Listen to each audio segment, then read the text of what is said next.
রব্বি ইশরাহ লি সাদরি ওয়া ইয়াসসির লি আমরি ওয়াহলুল উকদাতাম মিন লিসানি ইয়াফকাহু কওলি। কোরিয়া মুসলিম ফেডারেশনের আওতাধীন সং উরি জামি মসজিদের আয়োজনে ডেজিং ইউনিভার্সিটি স্টেডিয়ামে আজকের আয়োজিত এ দ্বিতীয় বার্ষিক ইসলামী মহাসম্মেলনে আপনারা যারাই উপস্থিত হয়েছেন আপনাদের সবাইকে জানাচ্ছি আন্তরিক শুভেচ্ছা এবং মোবারকবাদ। আহলান ওয়া সাহলান ওয়া মারহাবান বিকুম ফি হাযাল লিকা আত-তাইয়্যিব আল মুবারাক। শুরুতে আমরা আল্লাহ রাব্বুল ইজ্জা ওয়াল জালালের দরবারে শুকরিয়া জ্ঞাপন করছি যে আল্লাহ তাআলা এত চমৎকার একটি পরিবেশে আমাদের প্রিয় মাতৃভূমি বাংলাদেশ থেকে হাজার হাজার কিলোমিটার দূরে দক্ষিণ কোরিয়ার এই ইউনিভার্সিটির স্টেডিয়ামে কিছু দিনই কথা শুনবার জন্য আমাদেরকে আসার বসার সুযোগ করে দিয়েছেন। আমরা সবাই পড়ে নিচ্ছি কালিমাতুশ শুকর, আলহামদুলিল্লাহ। আল্লাহ রাব্বুল ইজ্জা ওয়াল জালালের দরবারে লাখো কোটি শুকর এবং সুজুদ এবং প্রশংসা শেষে আমি আজকের এই প্রোগ্রামের অর্গানাইজিং কমিটিকে অন্তরের অন্তঃস্থল থেকে ধন্যবাদ জানাতে চাই, যারা দীর্ঘদিন অনেক চেষ্টা করে অনেক আয়োজন করে আজকের এই চমৎকার ফুলের বাগানকে তারা সাজিয়েছেন। তাদেরকে আমরা শুভেচ্ছা জানাই, ধন্যবাদ জানাই। আজকের প্রোগ্রামে উপস্থিত আছেন দক্ষিণ কোরিয়া প্রবাসী বিশিষ্ট ব্যবসায়ী ভাইয়েরা, চাকরিজীবী ভাইয়েরা, শ্রমজীবী ভাইয়েরা, এবং দেখতে পাচ্ছি গ্যালারিতে পর্দার অন্তরালে আমাদের মা বোনেরা এসেছে, কচিকাচা সোনামণিরা। তারপর আমি এখানে সিকিউরিটি ডিপার্টমেন্টকে দেখলাম, police department, and I'd like to thank from the bottom of my heart to the Daejeon University Authority for giving us this nice venue to organize such an amazing program. May Allah bless them with guidance. আমরা সবাই বলি আমিন। আল্লাহর শুকরিয়া যে আমরা আমাদের প্রিয় শায়েখ আস-সুন্নাহ ফাউন্ডেশনের চেয়ারম্যান শায়েখ আহমদুল্লাহ হাফিজাহুল্লাহ ওয়া রাআহকে পেয়েছি। উনি কথা বলার পরে আর কিছু বলার অবকাশ থাকে না, সুযোগ থাকে না, এত সুন্দর করে বলেন, ঠিক কিনা বলেন? আমরা আল্লাহর কাছে দোয়া করি, প্রার্থনা করি শায়েখের আলোচনা থেকে যেন আমরা উপকৃত হতে পারি। শায়েখ যে দিক নির্দেশনামূলক বক্তব্য আমাদের সামনে উপস্থাপন করলেন আমরা যেন সেগুলোর উপর আমল করতে পারি। প্রিয় ভাইরা, যে টপিকটি আমি চুজ করেছি আপনাদের জন্য আজকের এই কনভেনশনে বা কনফারেন্সে, সেটা হচ্ছে আমাদের প্রিয় নবী বিশ্বনবী মুহাম্মদ রাসূলুল্লাহ সাল্লাল্লাহু আলাইহি ওয়াসাল্লামের আচরণ কেমন ছিল। কেমন ছিল আমার প্রিয় নবীর আচরণ? তিনি মানুষের সাথে কেমন আখলাকে, কেমন ব্যবহার তিনি করতেন, কেমন ডিলিংস করতেন, তার ইন্টারাকশনগুলো মানুষের সাথে কেমন ছিল, তার আচরণ কেমন ছিল, এই টপিকে আমরা কথা শুনবো। আমরা যদি কোরআনকে জিজ্ঞেস করি যে কোরআন তুমি বলো তো বিশ্বনবী সাল্লাল্লাহু আলাইহি ওয়াসাল্লামের আচরণ কেমন ছিল, আমার নবীর আখলাক কেমন ছিল, ব্যবহার কেমন ছিল, কোরআন খুব প্রিসাইজলি আমাদেরকে জানায় এবং বলে যে ওয়া ইন্নাকা লাআলা খুলুকিন আযীম, and verily you are on a very good standard of character. এর অর্থ হচ্ছে নবী হে, নিশ্চয়ই আপনি নৈতিক চরিত্রের সর্বোচ্চ মানের উপর প্রতিষ্ঠিত। সুবহানাল্লাহ। চারিত্রিক মাধুর্যতা, চারিত্রিক নির্মলতা, উন্নত চরিত্র, সর্বোত্তম চরিত্র বলতে আমরা যা বুঝাই তার সবটা দিয়ে আল্লাহ তাআলা বিষ্ণু ইসলামের চরিত্রকে নির্মাণ করেছেন। বিষ্ণু ইসলামের মাথার চুল থেকে পায়ের নখ পর্যন্ত একটা কলমের কালির ডট ফেলার ক্ষমতা বিশ্বের কারণে, ঠিক কিনা বলেন? এজন্য আল্লাহ বলছেন ওয়া ইন্নাকা লাআলা খুলুকিন আযীম, নৈতিক চরিত্রের সর্বোচ্চ স্ট্যাটাস, সর্বোচ্চ মানে আপনি নবী হে প্রতিষ্ঠিত। এবং তিনি বলতেন ওয়া ইন্নামা বুইসতু লিউতাম্মিমা মাকারিমাল আখলাক, আমি উত্তম আচরণের পূর্ণতা দান করার জন্য এই পৃথিবীতে এসেছি, উত্তম চরিত্রের পূর্ণতা দিতে, চারিত্রিক পূর্ণতা দিতে, বিশ্ববাসীকে উত্তম চরিত্র শিখাবার জন্য এই পৃথিবীতে এসেছি। বিষ্ণু ইসলামের চরিত্রের চাইতে সুন্দর চরিত্র এই পৃথিবীতে কারো কি হতে পারে? আমরা তো আমাদের নেতাদের চরিত্রের ব্যাপারে বলি আমার নেতার চরিত্র ফুলের মতো, আসলে কোথায় কি বলতে হবে এই সেন্সটাই আমাদের নাই। আল্লাহু আকবার। বিষ্ণু ইসলামের চরিত্রের ব্যাপারে সঙ্গে আল্লাহ তাআলা সার্টিফাই করেছেন। এবং আম্মা আয়েশা রাদিয়াল্লাহু তাআলা আনহাকে যখন জিজ্ঞেস করা হতো যে হে আম্মা আপনি বলেন তো আমাদের নবীজির চরিত্র কেমন ছিল, কাইফা কানা খুলুকু রাসূলিল্লাহ, কেমন ছিল নবীর চরিত্র, সাহাবারা বড্ড আগ্রহ নিয়ে জিজ্ঞেস করতেন। আম্মা আয়েশা বলেছেন কানা খুলুকুহু আল কোরআন, বিষ্ণু ইসলামের চরিত্র ছিল কোরআনী চরিত্র। কোরআনে যা করতে বলা হয়েছে, যা করতে বারণ করা হয়েছে, তা প্র্যাকটিক্যালি বিশ্বনবীর জীবনে সেটা করে দেখানো হয়েছে। এবং তিনি বলতেন ইনদামা রাসূলুল্লাহ সাল্লাল্লাহু আলাইহি ওয়াসাল্লাম ইয়ামশি আলাল আরদ কাআন্নাল কুরআন ইয়ামশি আলাইহা, বিষ্ণু ইসলাম যখন রাস্তা দিয়ে হেঁটে যেতেন as if a living Quran is walking on the street, মনে হতো একটা জীবন্ত কোরআন রাস্তা দিয়ে হেঁটে যাচ্ছে। এত সুন্দর ছিল বিষ্ণু ইসলামের চরিত্র। উনি যে নিজেই উত্তম আচরণের ছিলেন তাই নয়, তিনি সর্বোত্তম আচরণ যেন আমরা অর্জন করি এটার ব্যাপারে গুরুত্ব আরোপ করেছেন। রাসূল সাল্লাল্লাহু আলাইহি ওয়াসাল্লামকে জিজ্ঞেস করা হলো নবী হে কোন জিনিস মানুষকে সবচেয়ে বেশি আল্লাহর জান্নাতে প্রবেশ করাবে? সুইলা রাসূলুল্লাহ সাল্লাল্লাহু আলাইহি ওয়াসাল্লাম আন আকসারি মা ইউদখিলুন নাস আল জান্নাহ, জিজ্ঞেস করা হলো নবী কোন জিনিস মানুষকে বেশি জান্নাতে ঢুকাবে? বিষ্ণু বললেন তাকওয়াল্লাহ ওয়া হুসনুল খুলুক, এক হচ্ছে আল্লাহর ভয়, আরেক হচ্ছে সুন্দর আচরণ। সুবহানাল্লাহ। তাহলে এই হাদিস থেকে বুঝলাম যারা বেশি নামাজ পড়বে তারা বেশি জান্নাতে ঢুকবে নাকি? নামাজ পড়তে পড়তে যারা কপাল কালো করে ফেলছে এরা ঢুকবে না? যারা হজ করতে করতে বড় হাজী সাহেব হয়েছে, জিকির করতে করতে হাতে 3-4টা তাসবিহ রেখেছে, তাদের কথা বলা হয়েছে। এগুলো নিঃসন্দেহে অনেক বড় আমল, কিন্তু সবচাইতে বেশি জান্নাতে প্রবেশ করাবে যে আমল, বিষ্ণু বললেন, এক হচ্ছে আল্লাহর ভয়, আরেক হচ্ছে সর্বোত্তম আচরণ। প্রিয় ভাইরা, ইসলামের মেজাজটাকে চিনে নেন, ইসলামের এসেন্সটাকে বুঝে নেন। আমরা ভালো আচরণকে গুরুত্ব দিতে চাই না। অনেক নামাজি লোক দেখবেন নামাজ পড়তে পড়তে কপালে কালো দাগ ফেলে দিছে, বাসায় বউয়ের সাথে খারাপ আচরণ করে, খিটখিটে মেজাজের, প্রতিবেশীর সাথে শুধু ঝগড়া, কলিগদের সাথে ঝগড়া, মারামারি, দুঃসম্পর্ক, এরকম আছে না নাই বলেন? আছে না? কিন্তু নামাজি, অনেক বড় হাজি, একদিনও কোরআন তেলাওয়াত মিস হয় না, তো এত ইবাদত করেও সে ইসলামের আসল এসেন্সটাকে ধরতে পারে নাই। বিষ্ণু বললেন সবচেয়ে বেশি জান্নাতে প্রবেশ করাবে যে দুটি আমল, একটি হচ্ছে তাকওয়াল্লাহ, আল্লাহর ভয়, আরেকটি হচ্ছে উত্তম আচরণ, সর্বোত্তম আচরণ। তো আমরা যেন উত্তম আচরণের অধিকারী হই, আমার স্ত্রীর সাথে যেন ভালো আচরণ করি, প্রতিবেশীর সাথে যেন ভালো আচরণ করি, ছেলে মেয়েদের সাথে যেন আমাদের অ্যাটিটিউডটা ভালো থাকে, আচরণটা ভালো থাকে, কলিগের সাথে যেন ভালো থাকে। বিশ্বনবীর আচরণ যেমন ছিল তেমন আচরণ যেন আমরা গড়ে তুলতে পারি। আওয়াজ করে পড়ুন আমিন। সুনানে আবু দাউদের এক বর্ণনা, বিষ্ণু সাল্লাল্লাহু আলাইহি ওয়াসাল্লাম বলেন, খুব চমৎকার একটি হাদিস, মনোযোগ দিয়ে শুনুন। তিনি বলেন, আনা যাঈনুন বিবাইতিন ফি রাবাদিল জান্নাতি লিমান তারাকাল মিরাআ ওয়া ইন কানা মুহিক্কান। আমি ওই ব্যক্তিকে জান্নাতের আঙ্গিনায় একটা ঘরের গ্যারান্টি দেই যে ব্যক্তি তর্ক করার সময় নিজে হক এটা জেনেও সে তর্ক থামিয়ে দেয়। অনেক সময় হয় না, অনেকে পায়ে পাড়া দিয়ে ঝগড়া করতে আসে, এরকম আছে না নাই? আপনি চুপচাপ দেখবেন একটা বাজে কমেন্টস করতেছে, আবার কমেন্টের নিচে কমেন্ট, আবার গালি, হ্যাঁ আছে না এরকম? বিষ্ণু বলেন নিজে হক এটা জানার পরেও আর যাতে তর্ক না বাড়ে, যে তর্ক থামিয়ে দেয় জান্নাতের আঙ্গিনায়, তাকে আমি একটা ঘরের গ্যারান্টি দেই। ওয়াবিবাইতিন ফি ওয়াসাতিল জান্নাতি লিমান তারাকাল কাযিবা ওয়া ইন কানা মাযিহান। আর ওই ব্যক্তিকে আমি জান্নাতের মাঝখানে একটা ঘরের গ্যারান্টি দেই যে ব্যক্তি কৌতুক করার সময়ও মিথ্যা পরিহার করে। করতেছে কৌতুক, ফান করতেছে আর কি, হি ইজ কিডিং, ফান করে, কৌতুক করে, কিন্তু কৌতুকের সময় সে মিথ্যা বলে না। এই স্বভাব যাদের, তাদেরকে আমি জান্নাতের মাঝ বরাবর একটা ঘরের গ্যারান্টি দেই। এরপর বিষ্ণু কি বলে দেখেন, তিনি বলেন, ওয়াবিবাইতিন ফি আ'লাল জান্নাতি লিমান হাসানা খুলুকাহ। আর জান্নাতের একেবারে হাইস্ট পিক অফ প্যারাডাইস, জান্নাতের সর্বোচ্চ স্তরে আমি একটা ঘর বা একটা বাসভবনের গ্যারান্টি ওই ব্যক্তিকে দেই যে তার আচরণটা সুন্দর করেছে, যে সুন্দর আচরণের অধিকারী হয়েছে, তাকে জান্নাতের হাইস্ট পিকে আমি একটা বাসভবনের গ্যারান্টি দেই।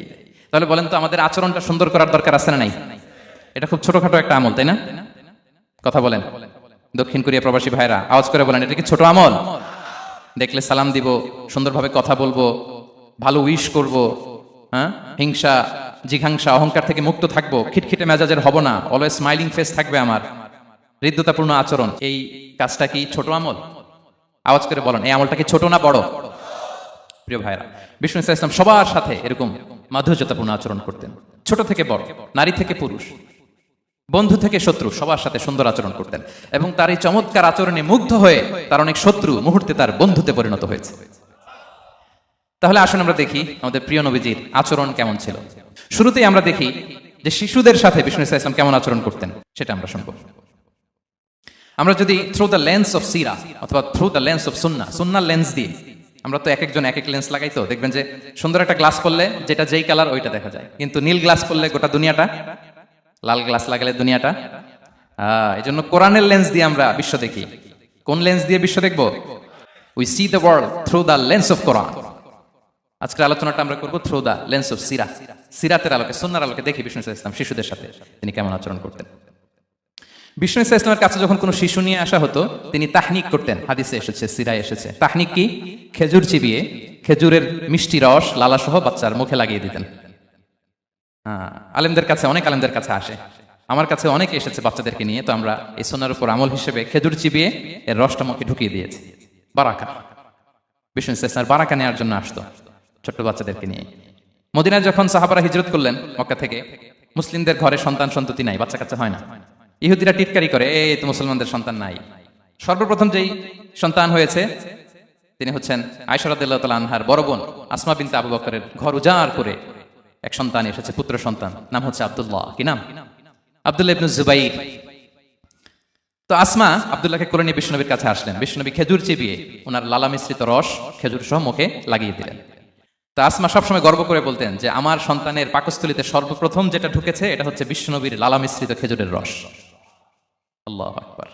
বাচ্চারা আসলে বিষ্ণুনবী তাহনিক করতেন, এবং এটা ল্যাবরেটরিক্যালি প্রুভড, সায়েন্টিফিক্যালি প্রুভড যে বাচ্চার জন্মের পরে এরকম মিষ্টি দিলে, স্পেশালি ডেটস, নির্যাস যদি দেওয়া হয় তাহলে এটা তার ইমিউন সিস্টেম বাড়ায়, রোগ প্রতিরোধ ক্ষমতা বাড়ায়, তার ব্লাড সার্কুলেশন বাড়ায়, রক্ত সঞ্চালন বাড়ায়। বিষ্ণুনবী এটা করতেন। অনেক মায়েরা বরকতের জন্য বিষ্ণুনবীর কোলে বাচ্চা দিতেন, অনেক বাচ্চা বিষ্ণুনবীর কোলেই পেশাব করেছে, হাদিস সাক্ষী। ওখান থেকে মাসালা এসেছে, মেয়ে বাচ্চা পেশাব করলে কিভাবে ক্লিন হবে, ছেলে বাচ্চা পেশাব করলে কিভাবে ক্লিন হবে। বিষ্ণুনবী কোলে নিয়েছেন, পেশাব করে দিছে ভরায়। আল্লাহু আকবার। বাচ্চাদের মাথায় তিনি হাত বুলিয়ে দিতেন। যেই বাচ্চার মাথায় বিষ্ণুনবী হাত বুলাতেন ওই বাচ্চার মাথায় খুব বেশি বেশি চুল গজাতো। সুবহানাল্লাহ পড়বেন না? এক ভণ্ড, সেও ছিল নবী দাবিদার, মুসাইলামাতুল কাদ্দাব। সে নবীকে কপি করতো, নবী যা যা করতো তাই করতো। তো সেও তার এলাকায় অনেক বাচ্চাদের মাথায় হাত বুলাই দিতে শুরু করলো, যে মোহাম্মদ বাচ্চার মাথায় হাত বুলালে বাচ্চার মাথায় চুল বড় হয়, আমিও তাই করবো। সে বলতো আমিও নবী। সে বলতো নবু আনিস শুনলি ওয়ানিস শুনলাকে মোহাম্মদ, হে মোহাম্মদ নবু তোমার অর্ধেক আমার অর্ধেক। কি মামুর বাড়ির আবদার দেখছেন? বলে আমারটা আমাকে বুঝিয়ে দাও। তো নবীকে কপি করতো। বিশ্বনবী কুয়ার মধ্যে লোনা পানির কুয়ায় থুতু ফেললে মুহূর্তে লোনা পানির কুয়া মিঠা পানির কুয়ায় পরিণত হতো। তো এই বদমাসটা যখন কপি করে থুতু মারছে ওদের এলাকার কুয়ায়, ওটা ছিল মিঠা পানি, ওটা মুহূর্তের মধ্যে লোনা পানির কুয়া হয়ে গেছে।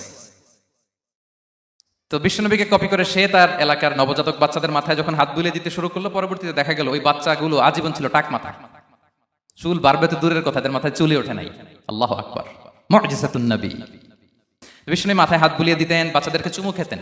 আপনারা বাচ্চাদেরকে কোলে নেবেন, আদর করবেন, চুমু খাবেন, বিষ্ণুনবীর সুন্নাহ এটা। বাচ্চাদের সালাম দিতেন, মাঝে মাঝে বাচ্চাদের সাথে মজা করতেন, তাদের সাথে খেলাধুলা করতেন। বাসার সময় পেলে এটা করবেন, ছেলেমেয়েদেরকে নিয়ে খেলতে নেমে যাবেন। শুধু বাচ্চাদের সাথে ফান করতেন এমন না, ভুল দেখলে শুধরে দিতেন। এক ছোট্ট বাচ্চা কোলে বসে খাবারের প্লেট থেকে এখান থেকে ধরে ওখান থেকে ধরে, তাও বাঁ হাতে। বিষ্ণুনবী বললেন ইয়া গোলাম সামিল্লাহ, বিসমিল্লাহ বলো। কুল বিয়ামিনি, বাঁ হাতে নয় ডান হাতে খাও। ওয়া কুল মিম্মা ইয়ালিক, আর এদিক সেদিক থেকে নয়, তোমার সামনে যেটা আছে ওটা খাও। সুবহানাল্লাহ, শুধরে দিতেন। সাদাকার খেজুরের স্তূপ ছিল, জাকাতের খেজুর। হাসান রাদিয়াল্লাহু তাআলা আনহু, বিষ্ণু ইসলামের দৌহিত্র, ছোট্ট মানুষ, হাঁটতে হাঁটতে যে খেজুরের স্তূপের দিকে খেজুর নিয়ে খেলতে যায়, হঠাৎ একটা খেজুর খেতে আরম্ভ করলেন। বিষ্ণু বললেন কিখ কিখ, থামো থামো, ওয়াক থু থু। আমরা যে বাংলা ওয়াক থু বলি, এটার আরবি হচ্ছে কিখ। মানে এই নানা ভাই রাখো রাখো রাখো। আলা তাআলাম ইন্না লা নাকুলু সাদাকা, নানা ভাই তুমি জানো না আমরা হাশিমি খানদানের, আমরা সাদাকার মাল খেতে পারি না। আঙ্গুল ঢুকিয়ে মুখ থেকে খেজুর বের করে দিলেন। সুবহানাল্লাহ। এভাবে ছোট্ট বাচ্চাদের ভুলগুলো শুধরে দিতেন, কারেকশন করতেন। সুনানে নাসাইতে এসছে, কেন রাসূলুল্লাহ সাল্লাল্লাহু আলাইহি ওয়াসাল্লাম ইয়াজুরুল আনসার, তিনি যখন আনসারীদেরকে ভিজিট করতে যেতেন, ফায়ুসাল্লিমু আলা সিবিয়ানিহি, আনসারী বাচ্চাদেরকে সালাম দিতেন। আপনারা বাচ্চাদের সালাম দেন তো নাকি? নাকি বাচ্চাদের সালামের জন্য বসে থাকেন? অনেকে মনে করে যে আমি মুরব্বী হাজী সাহেব, 80 বছর বয়স, আমি তো শুধু সালাম পাবো, আমি দিব কেন? এরকম একটা ভুল ধারণা আছে না? সালাম শুধু ছোটরা দিবে, ব্যাপারটা কি এমন না? ছোটরা বড়দের দিবে, বড়রা ছোটদের দিবে, সবাই সবাইকে দিবে, ঠিক কিনা বলেন? ইনশাআল্লাহ বলেন সবাই। ওয়ায়ামসাহু বিরুসিহিম, বাচ্চাদের মাথায় হাত বুলিয়ে দিতেন। ওয়াদউ লাহুম, তাদের জন্য দোয়া করতেন। তাহলে বিশ্বনবীর বাচ্চাদের সাথে আচরণ, ডিলিংস, ইন্টারঅ্যাকশন কেমন ছিল বুঝতে পেরেছেন? একবার এক নামাজে ওনার নাতিদেরকে নিয়ে হাজির হলেন, হাসান হুসাইন রাদিয়াল্লাহু আনহুমাকে নিয়ে। তো নামাজের এক সিজদায় বিশ্বনবী এমন লম্বা সময় সিজদায় পড়ে রইলেন, মাথা আর উঠান না। মুসল্লিরা তো অবাক, সাহাবারা ভাবলেন হায় রে, নবীজি অসুস্থ হয়ে গেলেন নাকি, অথবা ওহী নাজিল হলো নাকি। নামাজ শেষে সাহাবারা জিজ্ঞেস করলেন ইয়া রাসূলুল্লাহ, আপনি কি অসুস্থ হয়েছেন নাকি ওহী নাজিল হচ্ছিল? এত লম্বা সিজদা দিতে তো কখন দেখি নাই। বিশ্বনবী বললেন না না, কুল্লুন যালিকা লাম ইয়াকুন, কোনটাই না, বরং ওয়ালাকিন নাবনি ইরতাহালানি, আমার নানা ভাই হাসান হুসাইন সিজদারত অবস্থায় আমার পিঠের উপরে উঠে বসেছিল। ফাকারিহতু আন উআজ্জিলাহু হাত্তা ইয়াকদিয়া হাজাতা, আমি উঠে গেলে তাদের ডিস্টার্ব হবে, এজন্য সিজদায় পড়েছিলাম। যতক্ষণ তাদের পিঠে উঠে খেলতে মনে চেয়েছে তারা খেলেছে, তারা নেমেছে, তারপরে সিজদা থেকে মাথা উঁচু করে দাঁড়িয়েছি। সুবহানাল্লাহি ওয়া বিহামদিহি। তো আমরা কাঁধে নিয়ে খেলবো তো দূরের কথা, আমরা অনেকে বাচ্চাদেরকে মসজিদে দেখলেই রেগে যাই, আছে না নাই? অনেক মুরব্বীরা আছে মসজিদে বাচ্চা দেখতে পারে না, দেখবেন হ্যাঁ, খিটখিটে মেজাজের হয়ে যায়, রিঅ্যাক্ট করে। আলহামদুলিল্লাহ গত অনেক বছর ধরে বাংলাদেশে এটা নিয়ে আমরা কন্টিনিউয়াসলি বলেছি যে না, শিশুদেরকে আপনারা মসজিদে আসলে ধমক দিবেন না, ভুল করলে, আওয়াজ করলে, চিৎকার করলে তাদেরকে বকা দেওয়া যাবে? বলেন। আজকে যদি বকা খেয়ে মসজিদ থেকে ফিরে যায়, আর কোনোদিন মসজিদের দিকে পা বাড়াবে? ও যাবে ক্লাবে, হ্যাঁ, ও যাবে গানের কনসার্টে, আর ফেরাতে পারবেন মসজিদে? আর আসবে না। খবরদার, আপনার একটা ধমকের কারণে মসজিদমুখী কোনো শিশু যেন অন্যদিকে না যায়। বুঝাবেন যে আব্বু এটা আমাদের ইবাদতগাহ, পবিত্র জায়গা, কিন্তু দুষ্টামি করতে হয় না, আওয়াজ করতে হয় না, আল্লাহ তোমাকে অনেক গুনাহ দিবে। গুনার ভয় দেখালে কিন্তু বাচ্চারা দুষ্টামি করে না, দেখবেন, ঠিক কিনা বলেন? এই সেন্সটা তাদের আছে, এভাবে বুঝাবেন। মুসনাদে আহমদ একটা হাদিস এসেছে, বিষ্ণু ইসলাম ওনার চাচাতো ভাইদেরকে নিয়ে দৌড় প্রতিযোগিতা করাতেন, লাইন ধরে দাঁড় করাতেন, আর বলতেন মান সাবাকা ইলাইয়া ফালাহু কাদা ওয়া কাদা, সবাই দাঁড়াও, দেখি কে কার আগে আমাকে দৌড়ে ধরতে পারে, যে ধরতে পারবে তাকে পুরস্কার দেব।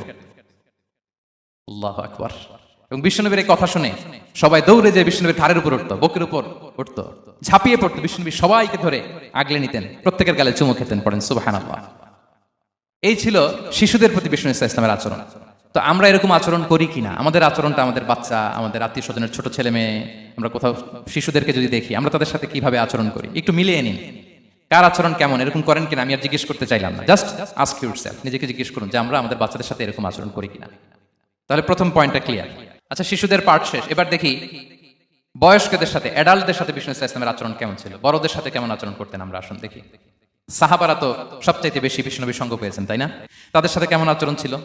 যে আয়াতকে দিয়ে আমি শুরু করেছি, আল্লাহ বলেছেন ফাবিমা রাহমাতিম মিনাল্লাহি লিনতা লাহুম ওয়ালাউ কুনতা ফাযযান গালিযাল কলবি লানফাদ্দু মিন হাওলিক। সাহাবারা বিষ্ণুনবীর এত ভালোবাসা পেয়েছেন, এত সুন্দর আচরণ পেয়েছেন, তারা বিষ্ণুনবীকে সবসময় আগলে রাখতে চাইতেন, ঘিরে থাকতে চাইতেন, তার সঙ্গ ছাড়তে চাইতেন না। সুবহানাল্লাহ। বাসায় ভাল লাগে না, বিষ্ণুনবীর কাছে চলে যেতেন। ওয়াইফের সাথে মনোমালিন্য, নবীর দরবারে চলে যেতেন। এমনকি কোন সাহাবীর পেটে যদি ক্ষুধা লাগতো, ঘরে খাবার না থাকতো, তারা বিষ্ণুনবীর কাছে চলে যেতেন। তারা বলতেন নবীর চেহারার দিকে তাকিয়ে থাকলেই আমাদের ক্ষুধা মিটে যেত।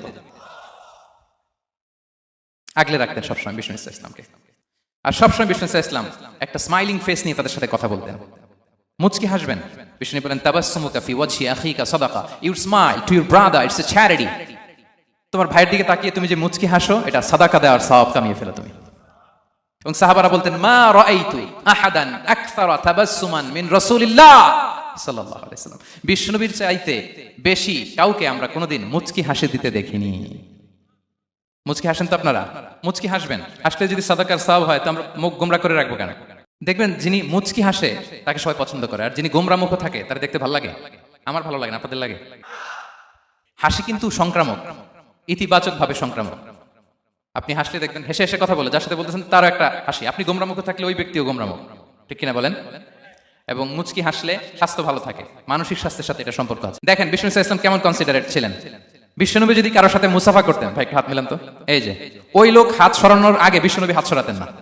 যখন উনি হাতটা টান দিতেন তখন নবী হাত টান দিতেন। কারোর সাথে কথা বলার সময় এইভাবে আর চোখে তাকাতেন না, এইভাবে না। কথা বলতে হইলে ঘুরে তার দিকে হয়ে তাকে সম্মান দিয়ে, রেসপেক্ট দিয়ে কথা শুরু করতেন। কেউ কোনো গুরুত্বপূর্ণ কথা কানে কানে বলতে চাইলে তিনি কথা শেষ না হওয়া পর্যন্ত মাথা সরাতেন না। সুবহানাল্লাহ, আসতে বলেন। আল্লাহু আকবার, আল্লাহু আকবার।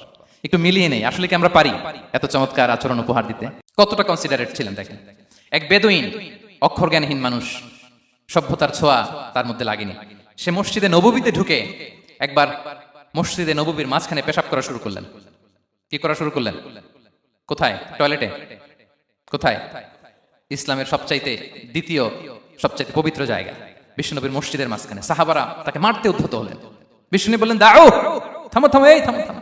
কারণ প্রস্রাব করার সময়, টয়লেট করার সময় হুট করে কাউকে ধমক দেওয়া যায় না, ডাকা যায় না, দরজায় বড় নক করা যায় না, করলে তার ক্ষতি হতে পারে, এটা করবেন না। বিষ্ণু বললেন দাও ওয়া হারিকু আলা বাউলিহি সাজলান মিন মা, এই রাখো রাখো, বেচারাকে পেশাব করতে দাও, করতে দাও, করতে দাও, পেশাব করতে দাও। সে পেশাব শেষ করলো। বিষ্ণু বললেন এক বালতি পানি ঢেলে দাও। এই এক বালতি পানি বালুতে মিশে জায়গাটা পরিষ্কার হয়ে যাবে। এরপর বিষ্ণু ইসলাম বললেন ফা ইন্নামা বুইসতুম মুয়াসসিরিন ওয়া লাম তুবআসু মুআসসিরিন, তোমরা এত কঠোর হচ্ছ কেন? আল্লাহ তো তোমাদেরকে কঠোর করে পৃথিবীতে পাঠাননি, সহজপন্থী করে আল্লাহ তাআলা আমার এই উম্মতকে পৃথিবীতে পাঠিয়েছে। পড়েন সুবহানাল্লাহ। দেখেন কত চমৎকার আচরণের ছিলেন। এবং পরে লোকটাকে বুঝিয়ে বললেন, সে কালিমা পড়ে মুসলমান হয়ে গিয়েছে। আল্লাহু আকবার। এই ছিল বিষ্ণু ইসলামের ইন্টারাকশন সাহাবাদের সাথে। এবং সাহাবাদের জন্য তিনি দোয়া করতেন প্রাণ ভরে। প্রিয় ভাইরা, দোয়া চাওয়া, দোয়া করা দুটোই সুন্নাহ। প্রাণ ভরে তিনি সাহাবাদের জন্য দোয়া করেছেন। বিষ্ণু ইসলাম একবার ওয়াশরুম সেরে এসে দেখলেন কে যেন অজুর পানি রেখে গিয়েছে। জিজ্ঞেস করলেন কে রেখেছে? বলা হলো আব্দুল্লাহ ইবনে আব্বাস রেখে, ছোট্ট আব্দুল্লাহ। বিষ্ণু ইসলাম খুশি হয়ে গেলেন, হায় রে, সে কিভাবে খেয়াল করলো আমি এখন ওয়াশরুম থেকে আসলে তো আমার অজুর পানি লাগবে। খুশি হয়ে একটা দোয়া করলেন তার জন্য। তিনি বললেন আল্লাহুম্মা ফাক্কিহহু ফিদ্দীন ওয়া আল্লিমহু তা'ওয়িল, মানে হে আল্লাহ আপনি তাকে দ্বীনের জ্ঞান দেন এবং কোরআনের ব্যাখ্যা তারে শিক্ষা দেন। বিশ্বনবীর এই দোয়া এমন ভাবে কবুল হয়েছে, এই আব্দুল্লাহ ইবনে আব্বাস যত মুফাসসির পৃথিবীতে আসবে সকল মুফাসসিরদের সম্রাট হিসেবে আল্লাহ তাকে কবুল করেছেন। বিশ্বনবীর দোয়া তারা পেয়েছেন। উম্মে সুলাইম রাদিয়াল্লাহু তাআলা আনহা, আনাস রাদিয়াল্লাহু তাআলা আনহুকে নিয়ে আসলেন। বললেন নবী হে, আপনি এসেছেন, আমরা যে এত খুশি মদিনাবাসী, সবাই দেখে আপনার হাতে কিছু না কিছু হাদিয়া দেয়। আমি কি দিব? কিছু দেয়ার নাই, কিছু দেয়ার নাই। আমি গরিব মানুষ, আমি আমার নাড় ছেঁড়া ধন, কলিজার টুকরা আনাস, আমার শিশু সন্তানটারাই আপনারে হাদিয়া দিয়ে দিলাম। খোয়াই দিমুকা আনাস, নবী হে, সে আপনার ছোট্ট খাদেম হবে, আপনার কাজ করে দিবে। উদু আল্লাহ আলাহ, আপনি তার জন্য একটু দোয়া করেন। বিষ্ণু নবী দোয়া করলেন, কি দোয়া করলেন? আল্লাহুম্মা আকসির মালাহু ওয়া ওয়ালাদা, আল্লাহ আনাসের সম্পদও বাড়ায় দাও, ওয়া ওয়ালাদা, তার সন্তানও বাড়ায় দাও। দেখেন এই দোয়ার কি বরকত। এই দোয়ার বরকতে আনাস বলে, মদিনাতে যত খেজুর বাগান ছিল সবগুলো খেজুর বাগানে বছরে খেজুর হতো একবার, কিন্তু নবীর দোয়ার বরকতে আমি আনাসের বাগানে খেজুর হতো বছরে 2 বার। আর উনার সর্বসাকুল্যে ছেলে মেয়ে ছিল, কোনো বর্ণনায় 78 জন, কোনো বর্ণনায় 80 জন। আমাদের পুরো বংশে আছে 80 জন, কথা বলেন। আপনার পুরো গোষ্ঠীতে 80 জন আছে? ওনার শুধু ছেলে মেয়ে, একজনের ছেলে মেয়ে কয়জন? 80 জন। বিশ্বনবীর দোয়া কি ইন্টারেকশন দেখেন, একজন ট্রু লিডারের কি বৈশিষ্ট্য। তিনি সাহাবীদের ভালো গুণ দেখলে তাদেরকে উৎসাহিত করতেন, ইন্সপায়ার করতেন, প্রশংসা করতেন। আবু মুসা আল-আশআরী রাদিয়াল্লাহু তাআলা আনহু, তিনি রাত জেগে চমৎকার কণ্ঠে তেলাওয়াত করতেন। একদিন তার ঘরের পাশ দিয়ে বিশ্বনবী যাচ্ছিলেন, পরের দিন বললেন, আবু মুসা, আমি কিন্তু তোমার কণ্ঠ শুনেছি, বড় সুরেলা গলা তোমার। লাকাত উতিতা মিজমারান মিন মাজামিরি আলি দাউদ, দাউদ নবীর গলায় আল্লাহ যে সুরের ঝংকার দিয়েছেন, এই উম্মতের মধ্যে আল্লাহ তোমার গলায় সেই সুরের লহরী ঢেলে দিয়েছেন। আচ্ছা বলেন, নবী যদি প্রশংসা করে যে তোমার তেলাওয়াতটা খুব সুমধুর হয়েছে, তার কেমন লাগবে বলেন তো? আচ্ছা নবী বাদ দেন, শাইখ আব্দুর রহমান আস-সুদাইস এসে যদি আপনারে বলে তোমার কণ্ঠটা তো বড় মিষ্টি, কেমন লাগবে আপনার? আর স্বয়ং বিশ্বনবী যদি বলে, সুবহানাল্লাহ পড়বেন না? আল্লাহু আকবার। এভাবে রাসূল সাল্লাল্লাহু সাহাবাদেরকে উৎসাহিত করতেন। মাঝে মাঝে প্রশ্ন করতেন, তাদের অ্যাটেনশন গ্রো করার জন্য তিনি প্রশ্ন করতেন। একবার বলেন দেখি, কে বলতে পারে ইন্না মিনাশ শাজারি শাজারা লা ইয়াসকুতু ওয়ারাকুহা মাসালুহা মাসালুল মুমিন, একটা গাছ আছে, এই গাছের পাতা ঝরে না, এর দৃষ্টান্ত মুমিনের দৃষ্টান্ত। কে পারো দেখি? কোন সাহাবী পারে না, কারণ তারা ভাবতেছিল দূরের ওই সিরিয়ার কোনো গাছ হবে, অমুক জায়গার মরুভূমির গাছ হবে, ঘরের পাশে যে খেজুর গাছ ওইটা আর কেউ হবে না। ভাবছে প্রশ্ন যেহেতু করছে, এত সহজ উত্তর হইলে তো প্রশ্ন করার কথা ছিল না। তারা এইটা বলে ওইটা বলে, ক্যাকটাস, গুলমলতা, ওই গাছ। নবী বলে না, ইন্নাহা আন-নাখলা, এটা খেজুর গাছ। কি গাছ? তো আব্দুল্লাহ ইবনে ওমর তখন খুব ছোট, তিনি মনে মনে ধরে ফেলছিলেন, কিন্তু ভয়ে বলে না। তো বাসায় যে ওমর রাদিয়াল্লাহুকে বলে, আব্বা আপনারা কেউ পারেন না, আমি তো জানতাম এটা খেজুর গাছ, তো বললা না যে? আব্দুল্লাহ বলে, আপনি পারেন না, অন্যান্য সাহাবারা বাচ্চা ছাড়া কেউ পারে না, আমি কেমনে কই? ওমর রাদিয়াল্লাহু বললেন, আজকে যদি তুমি বলতে পারতে, লাল উট পেলে আরবরা যে যত খুশি হয়, আমি তার চেয়ে বেশি খুশি হয়ে যেতাম। নবীর সামনে আমার বুকটা এত বড় হয়ে যেত। আল্লাহু আকবার। দেখেন, প্রশ্ন ছুড়ে দিয়ে মনোযোগ আকর্ষণ করতেন সাহাবাদের, রসিকতা করতেন মাঝে মাঝে। রসিকতা, এক সাহাবী বলেন, ইয়া রাসূলুল্লাহ, আমার চলতে বড্ড কষ্ট হয়, আপনি যদি দয়া করে আমাকে একটা উট দিতেন, তাহলে আমি রাইড নিতাম এটার উপরে, এটা দিয়ে চলতাম, সফরের কষ্ট কমে যেত। বিষ্ণু বলেন, যাও ঠিক আছে, তোমাকে একটা উটের বাচ্চা দিব। কি দিব? সাহাবী বলেন, ইয়া রাসূলুল্লাহ, আমি চাইলাম কি আর আপনি বললেন কি? আমার তো লাগবে এমন উট যেটা দিয়ে মরুভূমিতে চলা যায়। বিষ্ণু বলেন, ওই উটটাও তো অন্য কোনো না কোনো উটের বাচ্চা। সুবহানাল্লাহ পড়বেন না? ছোট্ট কথা, দেখেন কি রসিকতা, কি সেন্স অফ হিউমার। সুবহানাল্লাহ। সাহাবীদের সাথে এক কাতারে মিশে কাজ করতেন, নিজ হাতে সাহাবীদের সাথে মিশে কি করেছেন? মসজিদে নববী নির্মাণ করেছেন। 5ম হিজরিতে নিজে মরুভূমির বালু খনন করে পেটে পাথর বেঁধে পরীক্ষা খনন করেছেন সাহাবীদের সাথে। True leader. শুধু তাই নয়, সাহাবারা ভালো পরামর্শ দিলে সেটা অ্যাকসেপ্ট করতেন। আমাদের মধ্যে অনেকের একটা ইগোইস্টিক ঝামেলা আছে, বাড়ির কাজের মেয়ে বলছে, কাজের ছেলে বলছে, এই আমার স্টাফ বলছে, এটা আমি কেন শুনবো? এরকম একটা মেন্টালিটি অনেকের আছে না নাই? অনেক সময় তাদের মধ্য থেকেও ভালো পরামর্শ আসতে পারে না? বলেন পারে কিনা? বিশ্বনবী দেখতেন, কেউ ভালো পরামর্শ দিলে সেটা পিক করতেন, নিয়ে নিতেন। বদরের যুদ্ধে মুসলিম সৈন্যরা কোথায় ক্যাম্প করবে, বিশ্বনবী হঠাৎ একটা জায়গায় ক্যাম্প স্থাপনের নির্দেশনা দিলেন। হাব্বাব ইবনুল মুনজির রাদিয়াল্লাহু তাআলা আনহু, তিনি বললেন, ইয়া রাসূলুল্লাহ, অনুমতি দিলে একটা কথা বলবো। কি কথা? এই যে আপনি ক্যাম্প স্থাপন করলেন এখানে, এটা কি আল্লাহর আদেশে না আপনার ইচ্ছায়? নবী বললেন, আমার ইচ্ছা, এটা আল্লাহর আদেশ নয়। তাহলে ঠিক হয় নাই, লোকেশন সিলেকশন ঠিক হয় নাই। তাহলে কোথায়? হাব্বাব বললেন, ইয়া রাসূলুল্লাহ, ওই যে কূপ দেখা যায় ওখানে, দ্যাটস আওয়ার লোকেশন, ওখানে করলে ভালো হবে। কেন? বলতেছে, আমরা ওখানে ব্যারিকেড দিয়ে রাখবো, পানি আমাদের কন্ট্রোলে থাকবে, কুরাইশরা পানির অভাবে যুদ্ধ ছাড়াই মরবে, আমরা পানি খেয়ে যুদ্ধ করবো। সুবহানাল্লাহ বলেন। বিশ্বনবী সাথে সাথে হাব্বাবের কথা মেনে নিলেন, বলে যে না, আমি যে ডিসিশন দিয়েছি সৈন্যদের মধ্যে আবার ছড়িয়ে দাও, we should change our location. আল্লাহু আকবার। তাহলে সাহাবাদের সাথে ইন্টারেকশন কি ফ্র্যাঙ্কলি, কি ওপেন মাইন্ডেড। সুবহানাল্লাহ বিহামদি। তাহলে শিশুদের সাথে গেল, বড়দের সাথে, সাহাবাদের সাথেও গেল। আল্লাহ। আচ্ছা, 3 নম্বরে স্টাফের সাথে, কর্মচারীর সাথে, সেবকের সাথে বিষ্ণু ইসলাম কি আচরণ করেছেন? বিষ্ণু ইসলামের অনেক খাদেম ছিল, সিরাতে এসেছে। সবার কথা তো বলা যাবে না, একজনের কথা বলি, আনাস রাদিয়াল্লাহু তাআলা আনহুর কথা। আনাস, লক্ষ্মীপুরে আমি এক জায়গায় ওনার কোন একটা ওয়াজ করতে যাই, আমি বললাম, আনাস নামটা কেমন লাগে? কারণ অনেকে বাচ্চা নিয়ে এসে বলে, হুজুর নাম রেখে দেন। তাই আমি বললাম, আজকে এখানে নাম দিয়ে দেই আনাস। এই বছর এই লক্ষ্মীপুরে যত বাচ্চা হবে, যাদের মনে চায় আনাস রেখে দিয়েন। 3-4 বছর পরে শুনি আনাস দিয়ে লক্ষ্মীপুর ভরে গেছে। অনেকে আমাকে জানাইছে, ছেলের নাম কি আনাস? তো বলে যে, ওই যে হুজুর আপনি 19 সালে আমাদের লক্ষ্মীপুরে এসে বলছিলেন, ওই কথা থেকে আমরা, পেটে ছিল বাচ্চা, আমরা নিয়ত করে ফেলছি আনাস রাখবো। আনাস নামটা অনেক সুন্দর না? সাহাবাদের নামগুলো চুজ করে করে ছেলেদের নাম রাখবেন। উনি ছিলেন বিষ্ণু ইসা ইসলামের খাদেম। কোনোদিন তিনি কোনো ওনার স্টাফকে, সেবককে, খাদেমকে মারধর করেন নাই কোনোদিন। আমরা তো পান থেকে চুন খসলে আল্লাহ, বাংলাদেশে ওই যে লোহার খুন্তি গরম করে কাজের মেয়ের পিঠে শাঁকা দেওয়া হয়, এরকম আছে না নাই? ডাকাত বলেন। মানবাধিকার কর্মী, আবার নারী আন্দোলনের বড় নেত্রী, কিন্তু ঘরের ভেতরে দেখা যায় তার আসল চরিত্র।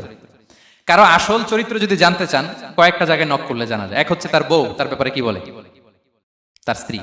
এরপর তার ড্রাইভার কি বলে, তার ঘরের কাজের মহিলাটা কি বলে। এদের কাছে নক করলেই আপনি বড় সাহেবের আসল তথ্য পেয়ে যাবেন। কথা বুঝতে পেরেছেন? আনাস রাদিয়াল্লাহু তাআলা আনহু বলেন, খাদিমতুন নাবিয়্যা 10 সিনিন ফামা ক্বালা লি উফ ফামা ক্বালা লি লিমা সানা'তা ওয়ালা লিমা লা সানা'তা। আমি 1 বছর 2 বছর নয়, 10 বছর বিশ্বনবীর খাদেম ছিলাম। আওয়াজ করে বলেন তো কয় বছর? একদিনের জন্য আমার কোনো কাজে বিরক্ত হয়, ইস, আরে বিরক্ত হয়, আমরা এগুলো বলি না? একদিনের জন্য বলেন, একদিন, একটি মুহূর্তের জন্য। এই 10 বছরে একটিবারও পেয়ারা নবীজি বলেন নাই, আনাস এটা কেন করলে? একবারের জন্য বলে নাই, আনাস এটা করলে না কেন? একবারের জন্য তিনি বলেন।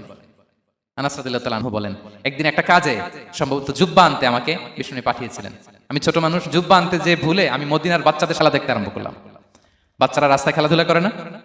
বিষ্ণুনবী যেটা আনতে পাঠিয়েছে ওইটা না এনে ভুলে, ছোট মানুষ তো, সেও দাঁড়িয়ে দাঁড়িয়ে মদিনার ছেলেমেয়েদের খেলা দেখতেছে। এখন সময়ের পর সময় যায়, ঘন্টার পর ঘন্টা যায়, আনাস তো আর আসে না জুব্বা নিয়ে। বিষ্ণুনবী ভাবলেন, হায় রে, আনাস মনে ভুলে গেছে, যাই নিজের কাজ নিজেই করে নিয়ে আসি। বিষ্ণুনবী বেরোলেন, বেরোই দেখে ওই তো আনাস, আমার আনাস বাচ্চাদের সাথে খেলা দেখতেছে। আমরা হইলে কি করতাম? আমরা হইলে কি? মাইর, ওই যে ডাইরেক্ট মাইর। আল্লাহ, আজকে তোর একদিন কে আমার একদিন না। বিষ্ণুনবী গেলেন, তিনিও বাচ্চাদের সাথে খেলা দেখতে শুরু করলেন, কিছুই বললেন না, শুধু আলতো হাতে আনাসের পিঠে হাত রাখলেন, ঘাড়ে আলতো হাতে। বিষ্ণুনবীর হাতটা রেশমের চেয়েও সফট ছিল। হাত রাখলেন, হাত রাখাতে আনাস রাদিয়াল্লাহু তাআলা আনহু ফানাযারতু ইলাই, তিনি বলেন আমি পিছনের দিকে তাকালাম, বিষ্ণুনবীর দিকে আমি তাকালাম। হঠাৎ করে দেখলাম যে বিষ্ণুনবী। তাকানোর পর পর আমি ভয় পেয়ে গেলাম, কিন্তু বিষ্ণু সাল্লাল্লাহু আলাইহি ওয়াসাল্লাম ধমকও দেয় নাই, কিরা আনাস তুই এখানে, এটাও বলে নাই। তাকালাম, ওয়া হুয়া ইয়াদহাক, তিনি একটা মুচকি হাসি দিলেন। বললেন, আনাস তোমাকে না কাজে পাঠিয়েছিলাম, এখানে কেন? আনাস বলে, ইয়া রাসূলুল্লাহ ক্ষমা করে দেন, আমি যাচ্ছি। আনাস বলে, বিশ্বনবীর সেদিনের মুচকি হাসির শাসন মরার আগের দিন পর্যন্ত আমার এই সোজা রাস্তায় রেখেছে। ভাইরা আমার, শাসন করতে জানলে পিট্টি দেয়া লাগে না, ধমক দেয়া লাগে না, মার দেয়া লাগে না। শাসন করতে জানলে একটা মুচকি হাসি দিয়ে শাসন করা যায়। এবার জানবো স্ত্রীর সাথে আচরণ। স্ত্রী যার সাথে আমার সম্পর্ক খুবই গভীর, খুবই মজবুত, তার সাথে কেমন আচরণ ছিল? সিরাতে অনেক কথা এসেছে, আমাদের সময় নেই, সংক্ষেপে বলি। স্ত্রীদের তিনি আগে সালাম দিতেন, মসজিদ থেকে ঘরে পৌঁছে দিতেন, ঘরের কাজে সহযোগিতা করতেন, ওঠে ওঠার সময় হেল্প করতেন, মাঝে মাঝে স্ত্রীদের পরামর্শও নিতেন। আপনারা এগুলো করেন তো? করেন? এই যে আওয়াজ নাই, পেছনে কিন্তু ভাবিরা বসে আছে সবাই। উল্টাপাল্টা বললে এখানে উইটনেস আছে, খবর আছে আজকে। এগুলো করেন? করেন? হ্যাঁ, করতে হবে, করতে হবে। বিষ্ণু সাল্লাল্লাহু আলাইহি ওয়াসাল্লাম নিজ হাতে ঘরে উটের দুধ দহন করতেন, রুটি সেকা দিতেন, কাপড় সেলাই করতেন, এই কাজগুলো করতেন। এবং আম্মা জান আয়েশা রাদিয়াল্লাহু তাআলা আনহাকে এত ভালোবাসতেন, তিনি বলেন, আমি গোশত খেয়ে ওইটার হাড্ডিটা রেখে দিলে বিষ্ণুনবী আমার খাওয়া হাড্ডিটা নিয়ে আবার চুষতে শুরু করতেন। আমি গ্লাসের যেখান দিয়ে পানি খেতাম, পেয়ালার খুঁজে খুঁজে বিষ্ণুনবী ওই জায়গায় ঠোঁট লাগিয়ে পানি খেতেন। মাইমুনা রাদিয়াল্লাহু তাআলা আনহা বলেন যে আমি আর বিষ্ণুনবী এক বালতি থেকে মগ দিয়ে পানি নিয়ে দুজনে গোসল করেছি। আল্লাহু আকবার, কি চমৎকার আচরণ। এবং স্ত্রীদের নিয়ে তিনি সফর করতে বেরোতেন। একবার রাত্রিবেলা বিষ্ণু সাল্লাল্লাহু আলাইহি ওয়াসাল্লাম এবং আম্মা জান আয়েশা রাদিয়াল্লাহু তাআলা আনহা, বিষ্ণু বলেন চলো তো আমরা একটু দৌড় দেই, এক্সারসাইজ হয়ে যাবে। দুইজনে দৌড় দিলেন। তখন আম্মা জান আয়েশা রাদিয়াল্লাহু তাআলা আনহা একটু স্লিম ছিলেন, তো দৌড়ে বিষ্ণুনবী পিছে পড়ে গেলেন, আম্মা জান আয়েশা ফার্স্ট হয়ে গেলেন, আগে চলে গেলেন। বড্ড খুশি, উনি বিষ্ণুনবীকে হারিয়েছেন। আবার অনেক বছর পরে, তখন সময়ের ব্যবধানে আম্মা জান আয়েশা একটু হেলদি হয়ে গিয়েছেন, আগের মতো আর চিকন নেই। আবার বিষ্ণুনবী এক রাতে বললেন, আয়েশা চলো আজকেও একটু এক্সারসাইজ করি, দৌড় দেই। দুজন মিলে দৌড় দিলেন। আজকে বিষ্ণুনবী আর আম্মা জান আয়েশাকে চান্স দেন নাই, তিনি জোরে দৌড়ে আম্মা জান আয়েশাকে রানার আপ করে দিলেন, উনি ফার্স্ট হয়ে গেলেন। এরপর কি বললেন জানেন? সুনান আবু দাউদের হাদিস, তিনি বললেন, ইয়া আয়েশা হাদিহি বিতিলকা সাবকা। দেখেন বিষ্ণুনবী মনে রাখছেন, নোটে রাখছেন। বিষ্ণুনবী বললেন, আয়েশা ওই যে এত বছর আগে কোন এক রাতে মরুভূমিতে দৌড়ে আমাকে হারাইছিলা, আজকে ওইটার বদলা নিয়ে নিলাম। তিলকা সাবকা, ওইটার বিনিময়ে এটা, ওই দিন তুমি জিতছিলা, আজকে তোমার উপর আমি জিতে গেলাম। কি হৃদ্যতা ছিল, কি সম্পর্ক ছিল স্ত্রীর সাথে। তাই বলে মনে করবেন না যে কোনো মনোমালিন্য হতো না, হতো। মানবিক যে ব্যাপারগুলো, মাঝে মাঝে একটু ছোটখাটো মিষ্টি ঝগড়া, একটু মনোমালিন্য, এটাও হতো। এবং বিশ্বনবী এটাও টের পেতেন। তিনি বলতেন, আয়েশা ইন্নী লা আ'লামু ইযা কুনতি আলাইয়া গাদবা ওয়া ইযা কুনতি আলাইয়া রাদিয়া। আয়েশা, কখন তুমি আমার উপর রেগে থাকো আর কখন খুশি থাকো সবটাই কিন্তু আমি টের পাই। মজা আয়েশা অবাক হলেন, কি করে টের পান? বিষ্ণু বলেন, যখন তুমি আমার উপর খুশি থাকো তখন দোয়ার সময় বলো লা ওয়া রাব্বি মুহাম্মদ, তুমি বলো হে মুহাম্মদের রব আল্লাহ মদিনার উপর রহম করেন, আমাদেরকে ক্ষমা করেন, হে মুহাম্মদের রব আমাদের ক্ষমা করেন, এইভাবে দোয়া করো। আর যখন তুমি রেগে থাকো তখন আমার নামটা মুখ দিয়ে নিতে চাও না, তখন তুমি দোয়াতে বলো লা ওয়া রাব্বি ইব্রাহিম, হে ইব্রাহিমের আল্লাহ, হে ইব্রাহিম নবীর খোদা আমাদের মাফ করো। তখন তুমি আমার নাম নাও না, কৌশলে আমার নামটা বাদ দাও।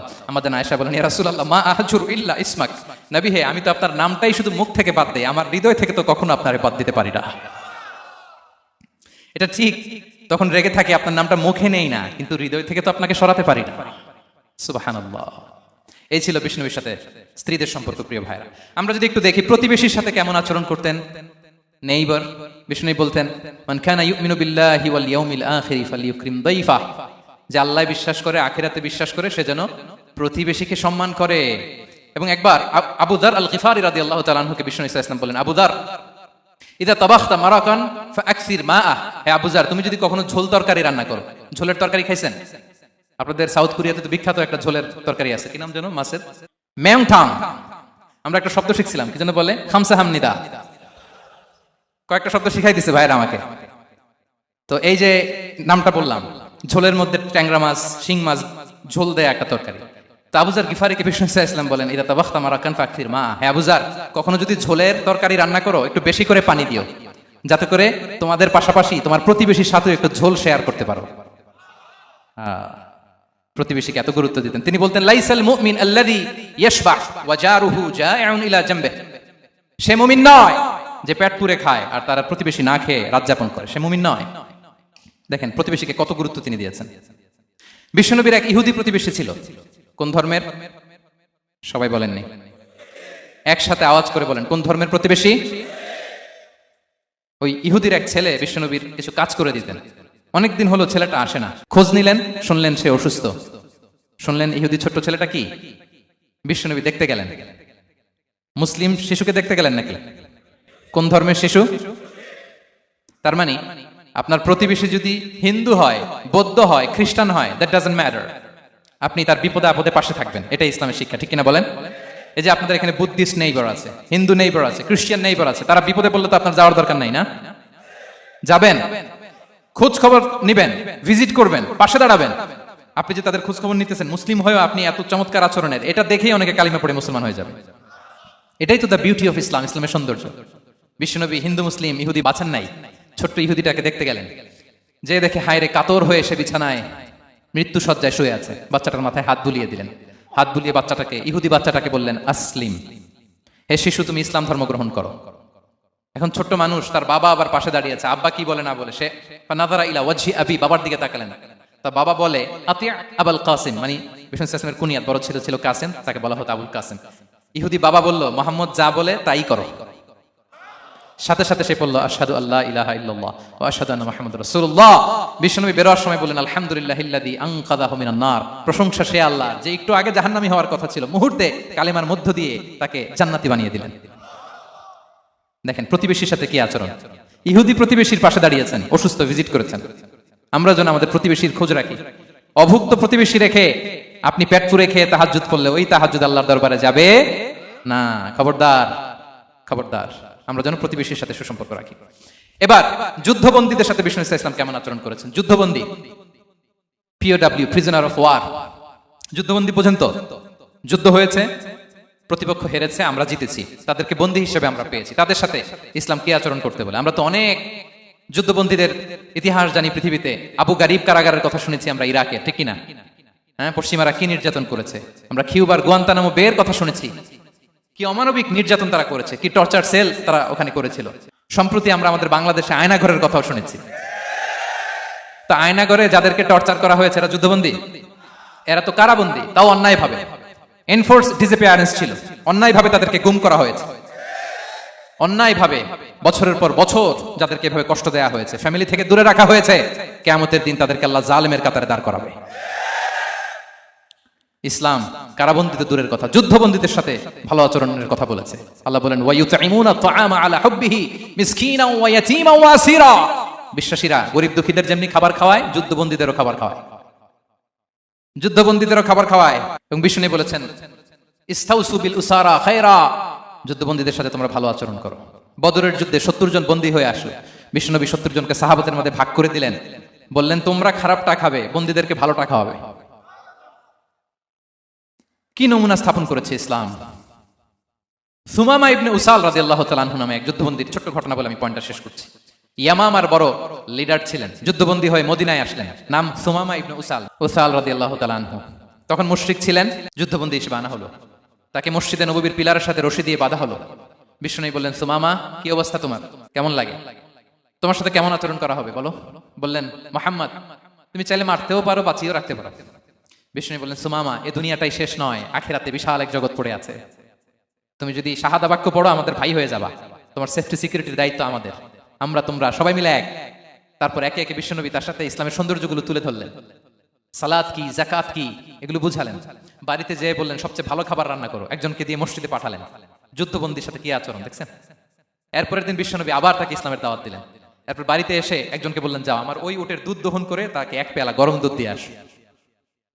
আমরা জামাইকেও তো এরকম সমাদর করি না, কি বলেন। তৃতীয় দিন বিশ্বনবী আবার খাবার নিয়ে গেলেন, আবার ইসলামকে তুলে ধরলেন। সুমামা তো অবাক, যুদ্ধবন্দীদের সাথে মুসলমানরা এরকম আচরণ করে। 3 দিন ধরে লাগাতার যখন ইসলামকে প্রেজেন্টেশন শেষ, বিষ্ণু বললেন যাও এবার সুমামা ইবনে উসালের রশিটা খুলে তাকে ছেড়ে দাও। সাহাবারা বলেন কি ইয়া রাসূলুল্লাহ, ভয়ঙ্কর, বিশ্বাসঘাতকতা করবে, মেরে ফেলবে আমাদের। বিষ্ণু বললেন না, আমি যা জানি তোমরা তা জানো, ছেড়ে দাও। সুমামাকে ছেড়ে দেয়া হলো। সুমামা বের হলেন মসজিদ থেকে, ফিরে তার ভূখণ্ড, তার এলাকা ইয়ামামাতে তিনি গেলেন না। মদিনার মসজিদ নবীর পাশে খেজুর বাগানের পাশে তিনি অজু করলেন, গোসল করলেন, অজু করলেন। এরপর ফিরে এসে বিশ্বনবীর সামনে দাঁড়িয়ে বললেন আশহাদু আল্লা ইলাহা ইল্লাল্লাহ ওয়া আশহাদু আন্না মুহাম্মাদান আবদুহু ওয়া রাসূলুহু, আমি সাক্ষ্য দিচ্ছি আল্লাহ ছাড়া কোনো ইলাহ নেই, আপনি আল্লাহর প্রেরিত রাসূল। হে মুহাম্মদ, আপনার চাইতে নিকৃষ্ট মানুষ আমার কাছে কেউ ছিল না, কিন্তু এখন থেকে আপনার চাইতে কোনো প্রিয় মানুষ আমার জীবনে নেই। ইসলামের চাইতে নিকৃষ্ট কোনো ধর্ম আমার জানা ছিল না, আজ থেকে ইসলামের চাইতে প্রিয় ধর্ম আমার কাছে নেই।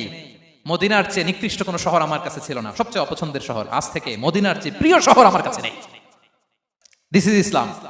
বিশ্বনবী বললেন হে নবী, আপনি আমাকে উমরার অনুমতি দিন। তিনি উমরা করতে গেলেন, বিষ্ণু তাকে তালবিয়া শিখিয়ে দিলেন। এই প্রথম কেউ মুসলিম সুমামা ইবনে উসাল, উনিই প্রথম মুসলিমদের মধ্যে উমরা করেছেন তালবিয়া পড়তে পড়তে, লাব্বাইক আল্লাহুম্মা লাব্বাইক পড়তে পড়তে। উমরা করার শেষে ইয়ামামা থেকে গম আসতো মক্কায়, ওই গম পিষে রুটি বানিয়ে মক্কাবাসী খেয়ে বেঁচে থাকতো। উনি ঘোষণা দিলেন মুহাম্মাদের অনুমতি ছাড়া ইয়ামামার একটি গমের দানা আজ থেকে মক্কায় পৌঁছবে না। সুবহানাল্লাহ পড়বেন না।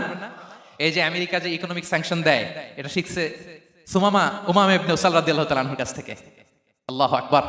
তিনি বললেন একটা গমের দানা পচবে না, ওনারা আর রুটি খেতে পারে না। গমের দাম বেড়ে গেল, বিষ্ণুর কাছে চিঠি লিখে পাঠালেন, হে মুহাম্মদ, তুমি যদি উমামারে না বলো আমরা না খেয়ে মরবো। পরে বিশ্বনবীর হস্তক্ষেপের মধ্য দিয়ে আবার ইয়ামামা থেকে গম আসা শুরু হয়েছে। সুবহানাল্লাহ পড়ে। প্রিয় ভাইরা, তাহলে বন্দীদের সাথে, যুদ্ধবন্দীদের সাথে বিশ্বনবীর আচরণ কেমন ছিল টের পেয়েছেন। ভিক্ষুকের সাথে কি আচরণ, বিশ্বনবী কখনো না বলতে পারতেন না। কেউ হাত পাতলে কি বলতে পারতেন না, পারতেন না। এক ভিক্ষুক এসে বলে এই মুহাম্মদ দাও, তোমার কাছে কি আছে দাও। নবী তখন চাদর পরা ছিলেন, চাদর ধরে এমন জোরে টান দিছেন বিশ্বনবীর ঘাড়ের চামড়া এখানে ছিঁড়ে গেছে, চামড়ায় দাগ পড়ে গেছে। বিশ্বনবী তার দিকে তাকিয়ে, ওই যে মুচকি হাসির ম্যাজিক, আবার মুচকি হাসি দিয়ে বললেন যাও তাকে কিছু দিয়ে দাও। সুবহানাল্লাহ পড়বেন না। আচ্ছা, ভিক্ষা করতে আইসা যদি আপনার জুব্বা ধরে টান মারে, জামার কলার ধরে টান মারে, এই দে, কি করবেন বলেন। ওই যে মায়ের, মানে ডানে ভাই আর কোনো সলিউশন নাই, খালি মায়ের, আইজো মায়ের খাইলো মায়ের। দেখেন ভিক্ষা করতে এসে জামা ধরে টান দিয়ে ঘাড়ের চামড়ায় এখানে দাগ ফেলে দিয়েছে, কিন্তু বিশ্বনবী হাসি দিয়ে সলিউশন করলেন। সুবহানাল্লাহ পড়ে। শত্রুদের সাথে তিনি কেমন আচরণ করেছেন। আল্লাহ আল্লাহ আল্লাহ আল্লাহ। তায়েফের ময়দানে রক্তাক্ত হয়েছেন, রক্তাক্ত। পাহাড় রক্ষী ফেরেশতারা বলে নবী আপনাকে রক্তাক্ত করেছে। তায়েফে কেন গেছিলেন বিশ্বনবী? জমির বায়না করতে না? তায়েফে জমি কিনতে গেছিল না? তায়েফবাসীকে জাহান্নামের আগুন থেকে বাঁচাতে রক্তাক্ত করা হয়েছে। পাহাড় রক্ষী ফেরেশতারা বললেন নবী একটা আদেশ দেন, 2 দিক থেকে চাপা মেরে পুরো তায়েফবাসীকে মাটির সাথে মিশিয়ে ফেলবো, মাটির সাথে মিশে যাবে। বিশ্বনবী বললেন না না, তারা হয়তো ঈমান আনে নাই, তাদের ভবিষ্যৎ প্রজন্মের কেউ না কেউ লা ইলাহা পড়বে, কেউ না কেউ লা ইলাহা জপবে। তাই হয়েছে। তাইফে যদি যান, আল্লাহু আকবার, মসজিদ আর মসজিদ, শান্তি আর শান্তি। আল্লাহু আকবার। উহুদের ময়দানে দাঁত শহীদ হয়েছে, রক্তাক্ত হয়েছে, হেলমেট ভেঙে কপালে পাথর ঢুকেছে। ফেরেশতারা বললেন, আদেশ দেন উহুদ পাহাড় তাদের ঘাড়ের উপরে বসিয়ে দিন। বিষ্ণু বললেন না, বিষ্ণু বললেন না, আল্লাহুম্মা হদি কওমি ফাইন্নাহুম লা ইয়ালামুন, আল্লাহ আমার কওমকে ক্ষমা করে দেন, ওরা বুঝে নাই। দেখেন, শুধু ক্ষমাই চান নাই যে আল্লাহ ওদেরকে মাফ করে দেন, ওদের হয়ে কৈফিয়ত দিয়েছেন আল্লাহকে, এক্সকিউজ দিয়েছেন। আল্লাহ কেন কেন ক্ষমা করবেন? কারণ ওরা বুঝে নাই। এক্সকিউজ দিয়েছেন, তাদের হয়ে কৈফিয়ত দিয়েছেন। এই ছিল শত্রুদের সাথে বিশ্বনবীর আচরণ। যুদ্ধের ময়দানে ঘোষণা দিতেন, খবরদার ওদের নারীদের গায়ে হাত দিবে না, শিশুদের গায়ে হাত দিবে না, গবাদি পশু মারবে না, কোনো পাদ্রীর গায়ে হাত দিবে না। গোটা বিশ্বের কেউ কোন যুদ্ধের সেনাপতি যুদ্ধের ময়দানে এমন মানবতা দেখাতে পারে না। চিল্লায় বলেন ঠিক কিনা? অষ্টম হিজরিতে মক্কা বিজয়ের দিন থারথার করে কাঁপছিল কুরাইশরা যে আজকে তো আমাদেরকে ক্যাপিটাল পানিশমেন্ট দিবে, ডেথ পেনাল্টি দিবে। বিষ্ণু বললেন না, লা তাসরিবা আলাইকুমুল ইয়াউম ইযহাবু ফাআনতুমুত তালাকা। 4-5 জনকে তিনি শাস্তি দিয়েছেন, গণহারে শত শত হাজার হাজার পরিবারকে তিনি ক্ষমা করে দিয়েছেন। বললেন তোমরা আমার ভাই, ভাই ভাইয়ের সাথে যেরকম আচরণ করবে, ইউসুফ তার ভাইদের সাথে যা করেছে আমি তাই করবো, আমি ক্ষমা করে দিলাম। আল্লাহু আকবার। এ ছিল শত্রুদের সাথে আচরণ। শেষ কথা বলি, শেষ কথা হচ্ছে প্রাণীর সাথে বিশ্বনবীর কেমন আচরণ ছিল। প্রাণীর সাথে একবার এক আনসারের খেজুর বাগানে ঢুকলেন, ঢুকে দেখেন একটা উট কাঁদে। কি কাঁদে? কানে কানে এসে বিশ্বনবীকে কি যেন বলে যায়। বিশ্বনবী রেগে বললেন, এই উটের মালিক কে? এক আনসারী সাহাবী বললেন, ইয়া রাসূলুল্লাহ আমি। বিশ্বনবী বললেন, তোমার কি ভয় হয় না আল্লাহর? কলিজার মধ্যে আল্লাহর ভয় নাই? আল্লাহ তাআলা দয়া করে উটের মালিক তোমাকে বানিয়েছে, উট কানে কানে এসে আমাকে বলেছে তুমি তাকে কয়দিন ধরে খাবার দাও নাই, আর তাকে দিয়ে কাজ করিয়েছে অনবরত। খবরদার, কিয়ামতের দিন আল্লাহ তাআলা জালিমের কাতারে তোমাকে দাঁড় করাবে। প্রাণীর জন্য বিষ্ণু ইসলাম কত দয়াদ্র ছিলেন। জবাই করার সময় বিষ্ণু বলতেন, ইহসানের সাথে জবাই করো, ছুরি ধারালো করে রাখো। কোরবানির সময় আমরা প্রাণীটাকে কি করি? আদর করি না, মেরে ফেলি। বলেন তো, জবাই করা মানে কি? মেরে ফেলতেছি। বিষ্ণু বলেন, ইদা কাতালতুম ফাহসিনুল কিতলা, মারবা ঠিক আছে কিন্তু মন মতো না, ইহসানের সাথে কতল করো। ওয়ালিয়ুহিদ্দা আহাদুকুম শাফরাতাহু ওয়ালইয়ারিহ যাবিহাতাহু, ছুরিটাকে ধার করে রাখো যাতে করে খুব সহজে তার রুহটা বের হয়ে যায়। সুবহানাল্লাহ। দেখেন, আমরা নিজেদের সাথে একটু মিলাই। বাংলাদেশে দেখেন তো, কুকুর একটা দেখলে আমরা কি করি? হ্যাঁ, হয় লাথি নয় একটা ঢিল। বিড়াল দেখলে কি করি? হয় দাবরানি দেয় নয় দৌড়ানি দেয়। এরকম আছে না নাই? উন্নত দেশগুলোতে দেখবেন রাস্তার মাঝখানে একটা ছোট্ট সাপ, পুরো হাইওয়েতে সবগুলো গাড়ি থেমে গিয়েছে একটা হাঁসের বাচ্চা বাঁচানোর জন্য, একটা সাপের বাচ্চা বাঁচানোর জন্য। আর আমরা পাখির মতো মানুষকে গুলি করে মারি। মানুষকে আমরা গুলি করে মারি পাখির মতো নির্বিচারে। প্রিয় ভাইরা, বিষ্ণু ইসলাম প্রাণীর প্রতি আমাদেরকে দয়াদ্র হতে বলেছেন। তাহলে বিশ্বনবীর আচরণ কেমন ছিল একটা ওভারঅল ধারণা আপনারা পেয়েছেন প্রিয় ভাইরা? হ্যাঁ, শিশুদের সাথে কোমল আচরণ করবেন তো আপনারা? আদর করবেন, চুমু দিবেন, কোলে নিবেন। হ্যাঁ, ভুল করলে শুধরে দিবেন, পারবেন? বড়দেরকে আগে সালাম দিবেন তো? আর কর্মচারী একটা ভুল করলে পিটাইয়া সরাই ফেলবেন, এরকম করবেন না? ভালো আচরণ করবেন। স্ত্রীর সাথে কেমন আচরণ করবেন? হ্যাঁ, মাধুর্যপূর্ণ আচরণ। ওই একজন কয় হুজুর নাই। আরে বেটা, হওয়ার পরে কেমন করবা ওইটা বলো না। নিয়ত করে রাখো যে আমরা আমাদের ঘরটাকে জান্নাতি ঘর বানিয়ে ফেলবো, ঠিক কিনা? প্রতিবেশীর সাথে যেন আমরা ভালো আচরণ করি, কারাবন্দীদের সাথে যেন আমরা ভালো আচরণ করি।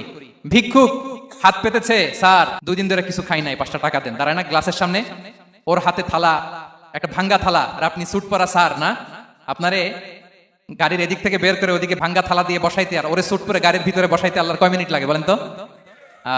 খবরদার, ফরিয়াদির সাথে যেন আমরা খারাপ আচরণ না করি, শত্রুদের সাথে যেন খারাপ আচরণ না করি, কোন প্রাণীর প্রতিও যেন আমরা জুলুম না করি। প্রিয় ভাইরা, বিশ্বনবী এত মাধুর্যপূর্ণ আচরণ করতেন, শত্রু বন্ধু হয়ে যেত। আর আমাদের আচরণ দেখে আমার বন্ধু আমার শত্রু হয়ে যায়, ঠিক কিনা? আমরা যেন আমাদের আখলাককে সুন্দর করি। শুধু নামাজি, শুধু রোজাদার, হাজি সাহেব ইবাদত করি কিন্তু মানুষের সাথে বাজে আচরণ করি, এমনটা যেন না হয়। আমরা যেন সুন্দর আচরণ করে বিশ্বনবীর শেখানো পন্থা এরকম মাধুর্যপূর্ণ আচরণের অধিকারী হয়ে ফি আ'লাল জান্নাতি গরাফা, বিষ্ণু বলেছেন জান্নাতের সর্বোচ্চ স্তরে তারা অ্যাপার্টমেন্ট পাবে। ওই অ্যাপার্টমেন্টের অধিকারী যেন আমরা হতে পারি। আল্লাহ তৌফিক দান করুক। আল্লাহ তাআলা আমাদের সবাইকে কথাগুলো বোঝার আমল করার তৌফিক দান করুক। আল্লাহ তাআলা আপনাদের সবাইকে ভালো রাখুন, সুস্থ রাখুন, নিরাপদে রাখুন। হাযা মা ইনদি ওয়াল ইলমু ইনদাল্লাহ আলাইহি তাওয়াক্কালতু ওয়া ইলাইহি উনী। ওয়াসসালামু আলাইকুম ওয়া রাহমাতুল্লাহি ওয়া